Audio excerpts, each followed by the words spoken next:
विदर्भातील 5 विधान परिषदपैकी 3 ठिकाणी काँग्रेसच्या अधिकृत उमेदवारांनी अर्ज मागे घेतलेला आहे। मात्र नागपूरची लढत याकडे सर्वांचं लक्ष आहे, कारण की नागपूरमध्ये थेट भाजप विरुद्ध काँग्रेस अशी थेट लढत होत आहे आणि आपल्यासोबत काँग्रेसचे उमेदवार अतुल लोंढे आहे। मला सांगा की 3 ठिकाणी उमेदवारांनी अर्ज मागे घेतला, तुमच्यावरही काही अर्ज मागे घ्यावा असा काही दबाव होता का कोणाचा, किंवा कोणाचा काही फोन आला होता का? नाही, मला कोणाचा फोन वगैरे आला नाही। माझ्याबद्दल देशभरात सर्वांना माहिती आहे की अतुल लोंढेंची विचारधारेप्रतीची निष्ठा, पक्षाप्रतीची निष्ठा ह्याची सर्व कल्पना सर्वश्रुत आहे। बाहेर जर मोठ्या नेत्यांच्या संदर्भात काही प्रयत्न झाले असतील तर मला त्याची कल्पना नाही, पण एवढं मात्र नक्की की ज्या पद्धतीनं लोकशाहीचं दमन या देशामध्ये सुरू आहे त्याचं उत्कृष्ट उदाहरण म्हणजे ज्या पद्धतीनं 3 लोकांनी माघारी घ्याव्या जाव्या लागल्या, आमिष दिले किंवा त्यांच्यावर दबाव आला किंवा कुठली भीती दाखवली, अशा कुठल्या तरी प्रकाराशिवाय तर हे शक्य नाही आहे। पण जे झालं ते अतिशय दुर्दैवी आहे। निवडणुका जिंकणं हारणं हा लोकशाहीचा भाग आहे। सरकार येतं, सरकार जातं, पण लोकशाही महत्त्वाची आहे, देशाचं संविधान महत्त्वाचं आहे आणि त्याचा चोळामोळा करणे, त्याला पायदळी तुडवणे हे BJPचं सातत्याचं धोरण राहिलेलं आहे आणि ते आता ढळढळीतपणे जे आहे त्या या निवडणुकांच्या निमित्तानं समोर आलेलं आहे। चंद्रपूरमध्ये असं काय घडलं किंवा यवतमाळमध्ये असं काय घडलं की तिथे अधिकृत उमेदवाराने उघडपणे माघार घेतली? नाही, काही ना काही दबाव आल्याशिवाय, आमिष दाखवल्याशिवाय तुमचं फ्युचरमध्ये काय आहे, निवडणूक तुम्ही जिंकणार आहे की नाही जिंकणार आहे, कुठला पण दबाव BJP कोण टाकणार आहे दबाव? फायदा कोणाला आहे शेवटी? शेवटी BJPला फायदा आहे। कशा पद्धतीनं ह्या निवडणुका ज्या आहे त्या दबाव आणून संपवण्यात आल्या, निवडणुकीची प्रक्रिया संपली तर लोकशाही राहिली कुठं? भंडाऱ्यामध्ये असं काय झालं, कारण की नाना पटोले हे एका उमेदवाराला घेऊन अर्ज भरायला गेले होते, खासदार दुसऱ्या उमेदवाराला घेऊन अर्ज भरायला गेले, दोन्ही उमेदवारांनी अर्ज मागे घेतला आणि राष्ट्रवादीच्या उमेदवाराला तुम्हाला समर्थन देण्याची वेळ तिथे आली। तिथल्या राजकीय गरजेप्रमाणे तो निर्णय झालेला अशी माझी माहिती आहे की कोण चांगली फाईट देऊ शकतं, कशा पद्धतीनं आपण समोर उभं राहू शकतं हा विचार करून निर्णय घेतला गेलेला अशी माझी माहिती आहे। आता प्रत्यक्षात काय आहे तुम्हाला हे नानाभाऊ सांगू शकतील। पण कुठेतरी असं म्हटलं जातं की हर्षवर्धन सपकाळ यांच्या विरोधामध्ये नवीन ज्या नेमणुका झाल्या, जिल्हाध्यक्ष असेल किंवा शहराध्यक्ष असेल, त्याला घेऊन नाराजी आहे, त्यामुळे मग या निवडणुकीमध्ये सर्व प्रस्थापितांनी हात वर केले आणि प्रदेशाध्यक्षाला सहकार्य केलं नाही। हे तितकंसं बरोबर नाही, कारण की संघटन सृजनची प्रक्रिया संपूर्ण देशात सुरू आहे। उदयपूर डिक्लेरेशनप्रमाणे त्याचे काही निकष ठरलेले आहेत की कोण किती 5 वर्षानंतर जास्त झाले असतील त्याच्याऐवजी दुसरा तिथे आणावा, महिला आणाव्या, वेगवेगळ्या समुदायाला तिथे प्रतिनिधित्व द्यावं आणि प्रत्यक्षात निरीक्षक जे आहे ते प्रत्येक ठिकाणी जाऊन, आपल्या इथे तुम्ही पाहिलं असेल अरुण आदिवजी आले होते नागपूरला, तर प्रत्येक ठिकाणी निरीक्षक गेले, निरीक्षकांनी सगळ्यांशी चर्चा केल्या आणि सगळ्यांशी चर्चा करून हा सामुदायिक निर्णय AICCचा आहे, AICCच्या निरीक्षकांचा आहे। त्यामुळे अशा प्रदेशाध्यक्षांच्या नाराजीच्या संदर्भात प्रश्न येतोच कुठे इथे, चुकीची बात नाही। वर्धेचे जे उमेदवार त्या वर्धेच्या उमेदवाराने तर गंभीर आरोप केले की काँग्रेसच्याच नेत्यांनी काँग्रेसच्याच नगरसेवकांना पळवण्यासाठी मदत केली, त्यामुळे निवडणूक कसं लढायचं हा माझ्यापुढे प्रश्न होता, त्यामुळे मी माघारी घेते।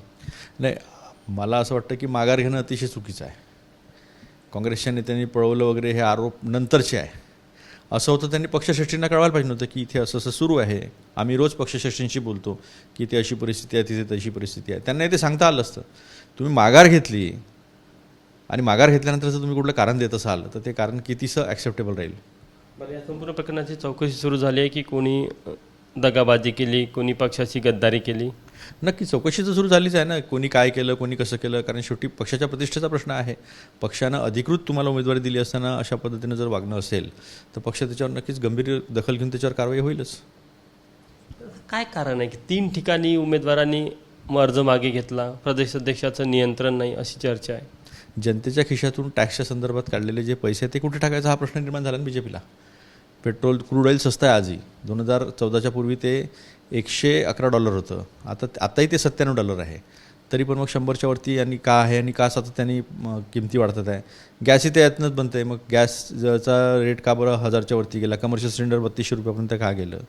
तर तुम्हाला दाखवतो की या BJPला विकासाशी काही घेणं देणं नाही आहे। दिखावा केला, सिमेंट रोड बांधले, सिमेंट रोडचं टेम्परेचर 78 डिग्री सेंटीग्रेड गेलं आहे नागपूरमध्ये, सामान्य माणसाच्या सहनशक्तीच्या पलीकडचं हे टेम्परेचर आहे। कोणाला फायदा या सिमेंट रोडमधनं सातत्यानं बांधण्याचा? आमच्या पूर्व नागपूरमध्ये, दक्षिण नागपूरमध्ये पूर्ण पुलाच्या इकडे क्रीडा संकुल नाही, हे क्रीडा संकुल सँक्शन होऊन पडलेलं आहे, 45 कोटी पाहिजे नाही आहे. दक्षिण नागपूरच्या हरपूर खसऱ्यामध्ये आहे, 10 एकर जागा आहे, 62 प्रकारचे खेळ इथे होऊ शकतात. स्पष्टपणे उत्तर दिलेलं आहे पत्राला की आम्ही तरतूद केलेली नाही आहे. कळमेश्वरपासून समृद्धी महामार्गापर्यंत ब्रॉडगेज रेल्वे रोड होऊ शकतो.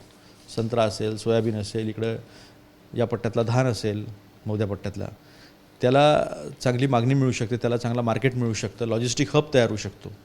ह्याचा कधीच गडकरी साहेबांनी, देवेंद्र फडणवीस साहेबांनी विचार केला नाही. संत्र्याच्या संदर्भामध्ये इम्पोर्ट ड्युटी लावली होती बांगलादेशने 40%. त्याच्या संदर्भामध्ये कुठला तोडगा काढून संत्र्याच्या शेतकऱ्याला दिलासा देण्याचा प्रयत्न केला का? मग हे मुद्दे कोण उचलणार? मला वाटतं या निवडणुकीमध्ये हे मुद्दे कडीच राहिल्याने मतदार विचार करेल. शेवटी सामान्य जनतेच्या मतावरच निवडून आलेले आहे ना हे जे नगरपंचायतचे, नगरपालिका, नगरपरिषद, महानगरपालिकेचे जे उमेदवार आहेत, हे शेवटी या सामान्य जनतेच्या मतावरच निवडून आलेले आहे. तुम्ही आज डबल इंजिनचं सरकार आहे, ट्रिपल इंजिनचं सरकार आहे, मुख्यमंत्री आहेत मग नागपूरचे, 4थ्या नंबरचे मोठे मंत्री नितीन गडकरी साहेब आहेत. मग मिहानमध्ये का जागा नाही येऊन आल्या? उलट कंपन्या नाही येऊन आल्या. उलट पुण्यामधनं 8 कंपन्या गेल्या, सॉफ्टवेअर कंपन्या. पुणे असेल, ठाणे असेल, मुंबई असेल, हे हब झालं होतं विदर्भाच्या मुलांना नोकऱ्या मिळण्याचं. आता ते हबसुद्धा जे आहे ते हब संपुष्टात येऊन राहिलेलं आहे. नागपूरमध्ये काही होत नाही आहे. तर या संदर्भामध्ये विरोधी पक्षाचा पण आवाज असला पाहिजे ना. जे आहेत ते उचलतातच, आपल्या इथून 3 आमदार आहेत, उचलतातच. पण विधान परिषदेमध्ये सुद्धा या अनुषंगानं जो आहे तो मोठ्या प्रमाणावर आपण आवाज देऊ शकतो. नगर परिषदचे प्रश्न, आता हा क्रीडा संकुलाचा प्रश्न आहे, असे अनेक प्रश्न आहे. तर या नगरसेवकांचे जे प्रश्न आहेत ते मी ताकदीनं उचलू शकतो. हे या नगरसेवकांना कल्पना आहे या गोष्टीची. तुम्ही असं म्हणता नगरसेवकाचे प्रश्न उचलू शकतो, पण काही तुमचेच नगरसेवक आहेत जे नॉट रिचेबल आहे किंवा भाजपच्या संपर्कामध्ये आहे. मला तर नाही वाटलं कोणी नॉट रिचेबल आहे. माझं सगळ्यांशीच बोलणं सुरू आहे. काही लोकांना दबाव आणला जात आहे, आमिष दाखवले जात आहे. ते आमिष दाखवल्या जातील, दबाव आणल्या जातील, सगळा प्रयत्न केला जाईल. पण आता काँग्रेसमध्ये जे लोक आहेत ते कुठल्या आमिषाला, दबावाला बळी पडणारे नाही. उलट अशी परिस्थिती आहे की त्यांना वाटत आहे की आम्ही जिंकू. पण मी 836 नगरसेवक हे माझे नगरसेवक समजतो. कारण मी मुद्द्यावर लढतो आहे, मी लोकशाहीच्या मूल्यासाठी लढतो आहे, मी विचारधारेसाठी लढतो आहे. इथे ज्या पद्धतीनं बहुजनांवर अन्याय होतो त्याच्यासाठी लढतो आहे. इथले जे विकासाचे मुद्दे आहेत ते चांगल्या पद्धतीनं मी त्या प्लॅटफॉर्मवर विधान परिषदेच्या मांडू शकतो. हे मुद्दे घेऊन लढतो आहे. त्यामुळे 836 माझे आहे आणि 836 लोकांनाही मी अपील करतो आहे. आपण बघू शकतो की अतुल लोंढे फक्त आपल्याच मतदारांना नाही तर भाजपच्या नगरसेवक असलेल्या मतदारांना देखील अपील करत आहे की त्यांनी का बरं अतुल लोंढे यांना मतदान करावं.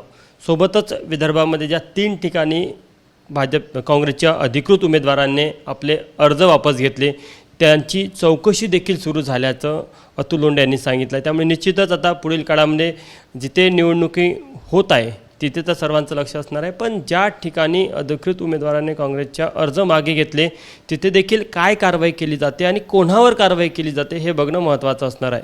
कॅमेरामॅन मिथुन आत्मनेसह तुषार कोहळे, ABP माझा, नागपूर.